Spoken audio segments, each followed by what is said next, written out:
Welcome to this Perceptive Readers podcast. Hi, I'm James Lynch. Welcome to the Perceptive Readers, everyone, and this is a Sunday thought that I wanted to share with you this week, and it happens to pertain to Solomon, King Solomon. Now, a lot of you who are into reading and gaining a bunch of knowledge about persons like Solomon, and you could name many poets yourself, and also other sages, if you will, that you can just, mention from time to time, different ones' names, their abilities, and things that they said and things that they did.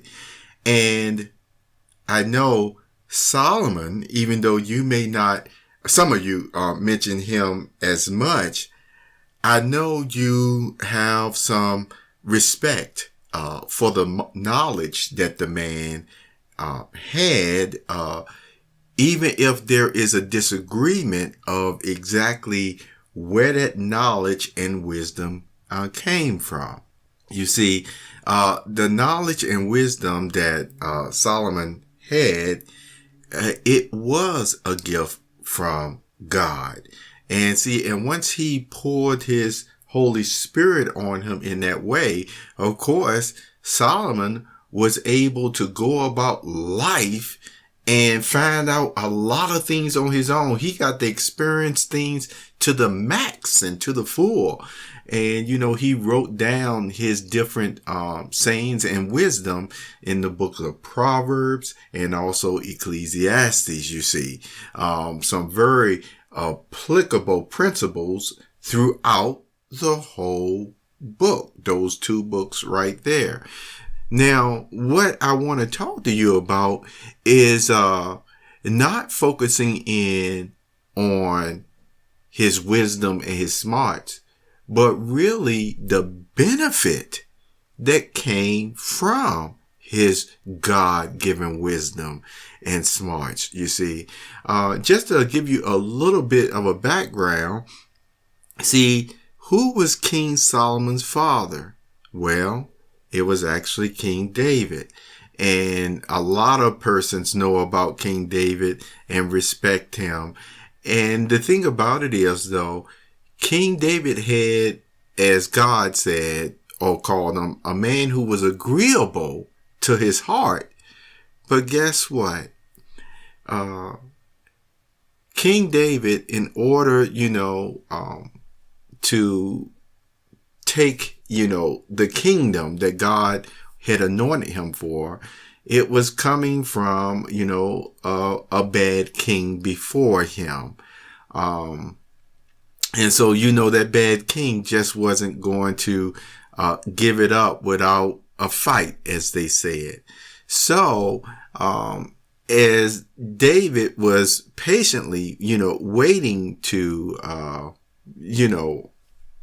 be anointed where he was anointed, but then actually given that kingdom, there was a lot of trials. He was on the run. And then even after he had to, the kingdom was given to him, then there were also battles here and there.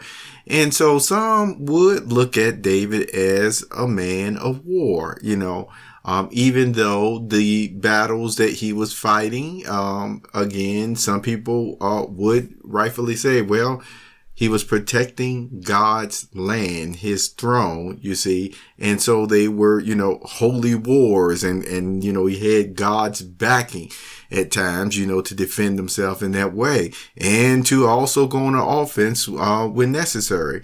But there was a lot of more than bickering and trouble going on in that kingdom of David, you see. However, keep in mind that no matter what mode David was in as a warrior or as a king or even as a poet, harp player or what have you, the whole man, see, he was not the sum of his parts. every bit of him made up that whole man, and that whole man was agreeable to the true God's heart, even with all, the mistakes that he made at times. And so his heart was in the right place. Now, with that being said, David had great appreciation and gratitude for the true God.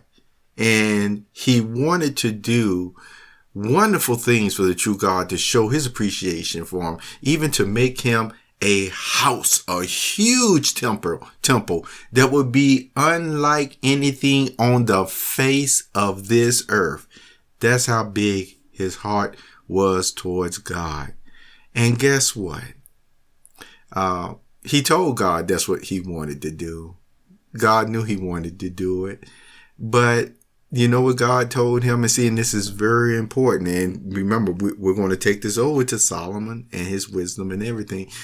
That when David wanted to build God a house here on earth, this magnificent tent, I just want to use that because it talks about it in Revelation, but really, it's an immaculate house. And even, sometimes I look at those pictures that I even share from time to time on my networks of these, billionaire, homes and the architecture. And I mean, just marvelous artwork. I mean, the creativity in this and the way that these persons' minds think, these architects, and the way that they put it all together. I mean, I just love it. I just say, man, this is just art. I mean, just art. But all the same, with the technology and the know-how and everything of that day, David was still going to make God, the true God's house, the best and most magnificent thing on the face of this earth. That's what he wanted. Well, God knew that, and God appreciated it. But guess what God had told him? He said, you do have too much bloodshed on your hands. So see, because remember, there was a part of David that he was a manly person of war. He had to fight those battles for different reasons. And there's some other reasons behind that too, as far as why God said that, he had, blood on his hands, you see. So here's the thing. God still told him, you won't build my house, but your son will. And I will bless your son. You see, and here's the thing. King David's reign was one of, a lot of bickering, battles, war, and things of that nature. And of course, they had still in between times those good and wonderful festivals and things of that nature. So you could see that people were still, enjoying themselves. But yeah, it was like they were always on the defense almost as well too at times. But here is the thing.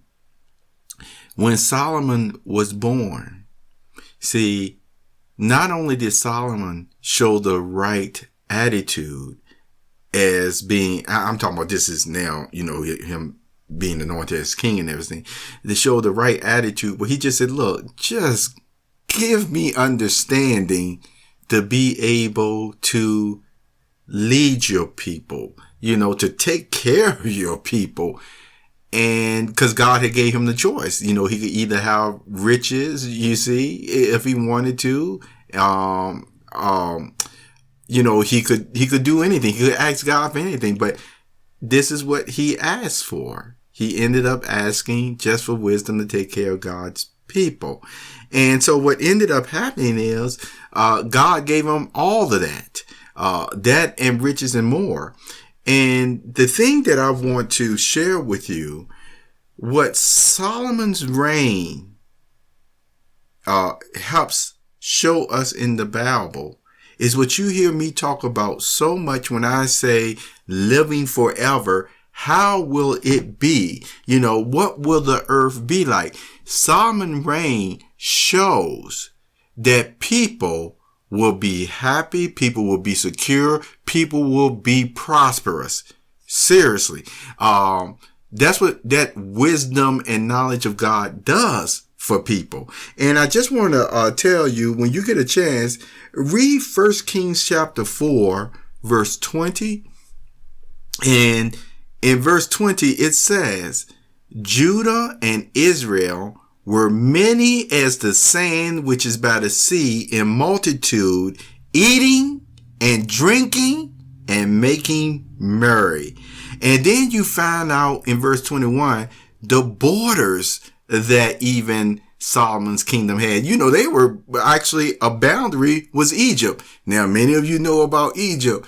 And, you know, I got to make this joke because some of you are talking all the time about, you know, this knowledge in Egypt and this. I tell you what, I bet you they picked up a lot still from Solomon, though. Go find that in history books. No, but all the same, that's just a side thought. But also in 1 Kings chapter 4 verse 25, and notice this, and Judah and Israel dwelt safely, every man under his vine and under his fig tree, from Dan even to Beersheba, all the days of Solomon.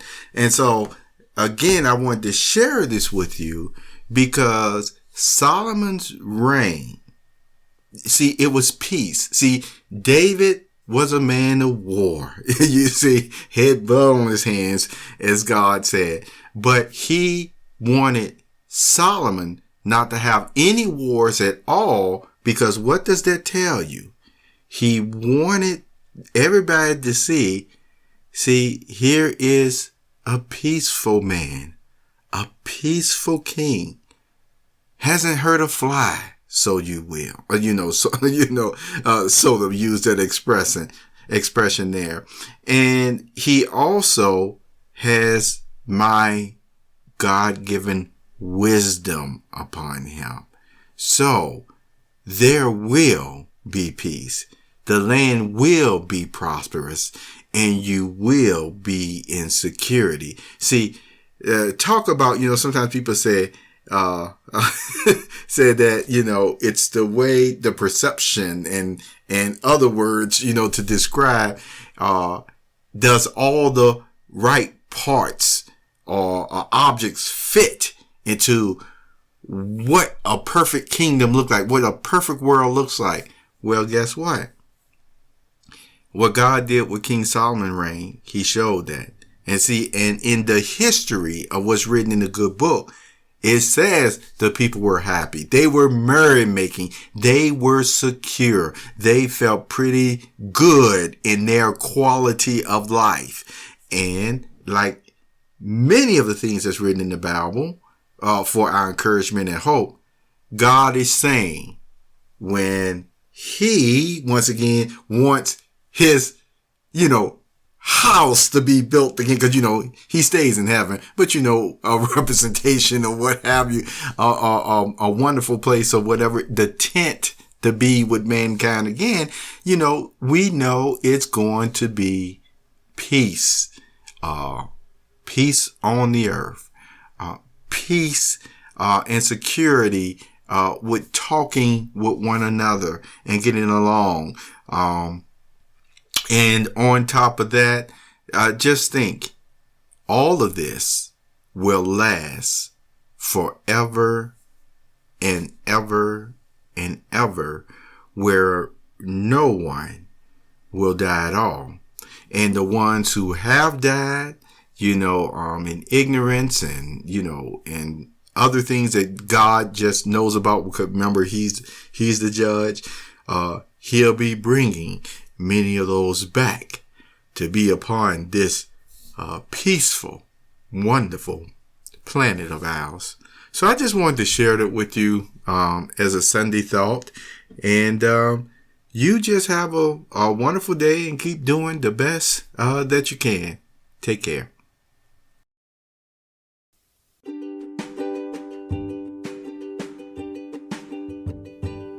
You have just listened to the Perceptive Readers podcast.